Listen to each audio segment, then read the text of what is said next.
Baik, bismillahirrahmanirrahim. Assalamualaikum warahmatullahi wabarakatuh. Perkenalkan, nama saya Nur Haliza dengan NIM 1057311159222 dari kelas AK Dodoe. Di sini saya akan menjelaskan mengenai materi terkait mata kuliah audit internal dan pengendalian internal, mulai dari pertemuan pertama sampai dengan pertemuan terakhir. Langsung saja pada bab pertama, yaitu pengantar audit internal berbasis risiko. Perusahaan skala besar membentuk divisi audit internal untuk melakukan proses pengawasan dan pengendalian kebijakan, proyek, dan program perusahaan. Tugas dan tanggung jawab auditor internal tertuang dalam piagam audit. Audit internal memiliki 3 peran, yaitu watchdog, konsultan, dan katalisator. Audit internal membantu manajemen mengevaluasi, mengawasi, dan memonitoring setiap pelaksanaan proyek, program, dan kebijakan perusahaan.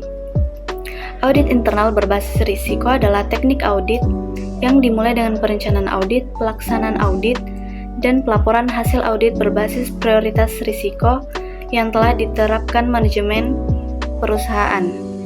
Sikap proaktif auditor internal diperlukan untuk mengenali risiko-risiko yang dihadapi manajemen. Internal audit perlu melakukan risk assessment untuk mengetahui lebih jauh risiko-risiko potensial yang mungkin dihadapi oleh perusahaan. Audit internal berbasis risiko memungkinkan perusahaan siap menghadapi risiko dan mengantisipasi kemungkinan kerugian yang berdampak besar bagi perusahaan. Audit internal risiko memberikan nilai tambah bagi perusahaan. Selanjutnya, pada bab kedua, yaitu etika dan standar profesi audit internal.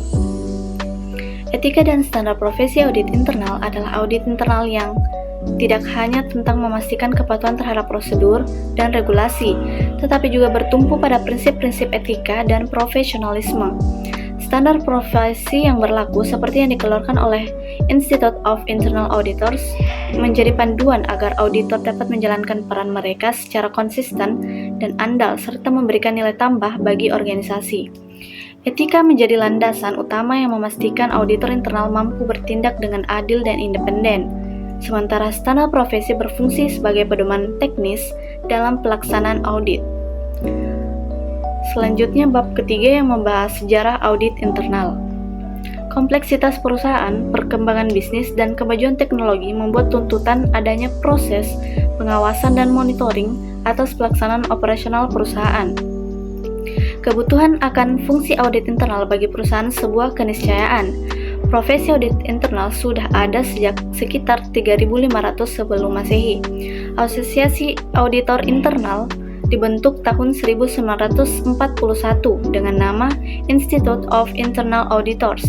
Di Indonesia, Asosiasi Auditor Internal diwadahi dalam organisasi profesi seperti Asosiasi Auditor Internal. Dalam menjalankan fungsinya, auditor internal memiliki legitimasi secara kuat pada tatanan organisasi atau perusahaan. Pada perusahaan yang sudah terdaftar di pasar modal atau go publik, keberadaan fungsi audit internal diatur oleh otoritas yang berwenang.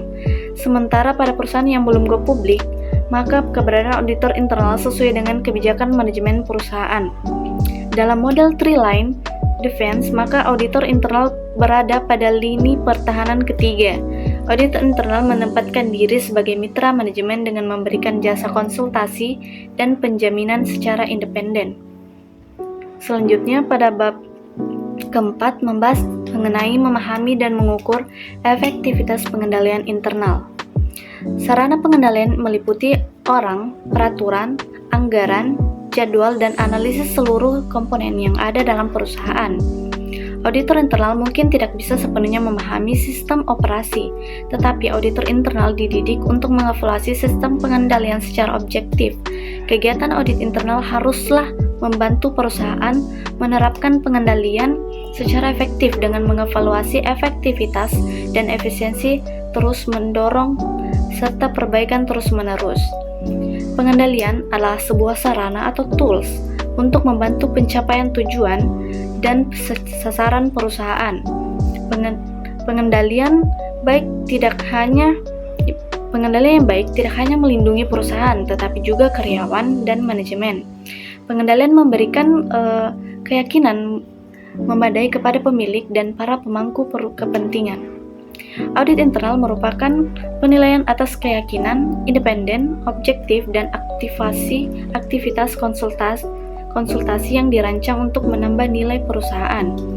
Pengendalian internal membantu organisasi atau perusahaan mencapai tujuan dengan membawa pendekatan sistematis dalam mengevaluasi dan meningkatkan kinerja perusahaan. Perusahaan dapat memilih model pengendalian internal sesuai dengan kondisi perusahaan seperti pengendalian internal COSO atau COBIT. Efektivitas sistem pengendalian internal tercapai dengan melakukan evaluasi terhadap aktivitas, ketaatan prosedur, efektivitas, dan efisiensi di setiap kegiatan operasional perusahaan. Baik, pada bab kelima, membahas mengenai proses manajemen risiko. Perkembangan dunia bisnis dan industri terkadang membuat perusahaan dihadapkan pada risiko bisnis. Risiko secara umum adalah bentuk ketidakpastian tentang suatu keadaan yang akan terjadi di masa depan atau future. Perusahaan agar bisa menjaga keberlangsungan usahanya membentuk divisi manajemen risiko. Pengelolaan risiko di perusahaan dilakukan oleh divisi manajemen risiko yang terbentuk berdasarkan peraturan Menteri Keuangan dan peraturan Otoritas Jasa Keuangan atau OJK. Manajemen risiko adalah suatu bidang ilmu tentang bagaimana suatu organisasi menerapkan ukuran dalam memetakan berbagai permasalahan atas ketidakpastian yang berpeluang merugikan, lalu menempatkan berbagai pendekatan manajemen secara komprehensif dan sistematis. Keputusan manajemen risiko mempunyai pengaruh yang lebih luas atau besar terhadap operasi perusahaan. Manajemen risiko dimulai dari penetapan konteks, lingkup, penilaian risiko, identifikasi, evaluasi risiko, penanganan risiko, sampai pada komunikasi, serta konsultasi risiko. Metode penanganan risiko yang dapat dilakukan dapat berupa penghindaran, penahan atau menanggung, diversifikasi, transfer risiko, pengendalian risiko, dan pendanaan risiko. Selanjutnya pada bab ke-6 yaitu perencanaan audit. Perkembangan bisnis dan teknologi berdampak pada munculnya risiko bisnis. Auditor harus memiliki pemahaman yang baik mengenai bisnis, industri, pengendalian internal, dan risiko proses bisnis perusahaan. Audit internal berbasis risiko memfasilitasi proses pengalokasian kendala sumber daya secara efektif dengan memilih subjek audit. Auditor akan melakukan pemeriksaan pada setiap risiko yang memiliki tingkat materialitas tertinggi atau rencana dalam audit berbasis tujuan organisasi atau perusahaan. Strategi atau rencana dalam audit berbasis risiko didasarkan pada prioritas area audit di audit universe atau audit internal community of practice. Audit perlu menyusun perencanaan audit berbasis risiko sebelum pelaksanaan auditnya. Perencanaan audit berguna dalam menetapkan prioritas kegiatan aktivitas audit internal sesuai tujuan organisasi ataupun perusahaan. Dalam proses penyusunan perencanaan audit internal berbasis risiko, auditor kepala berkonsultasi kepada manajemen senior dan dewan pengawas untuk memperoleh pemahaman memadai mengenai strategi organisasi, tujuan kegiatan kunci, risiko-risiko, dan proses manajemen risiko. Selanjutnya pada bab ke-7 yang membahas mengenai pelaksanaan audit, evaluasi, dan bukti audit.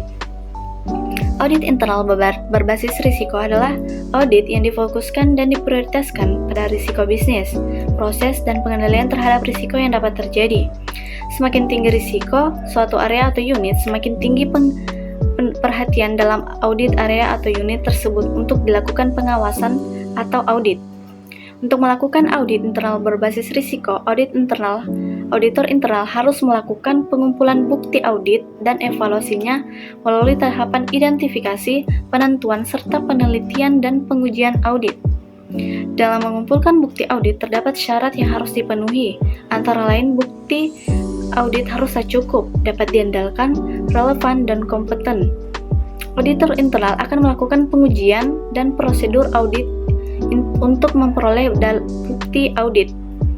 Adapun teknik pengumpulan bukti audit yang dapat dilakukan auditor adalah Yang pertama itu observasi, penghitungan fisik, penelaahan dokumen, pengujian perhitungan, review analitis, dan wawancara atau dengan bukti rekaman dan tertulis. Selanjutnya pada bab ke-8 yaitu kertas kerja audit. Kertas kerja audit berguna sebagai alat bertahan dan pembuktian bagi auditor terhadap tuntutan pengadilan jika terjadi kelalaian atau penyelewengan yang dituduhkan kepada auditor. Review atas kelengkapan alat bukti dalam KKA dilakukan untuk menguji apakah KKA telah mencerminkan penerapan standar audit dan prosedur audit yang dijalankan.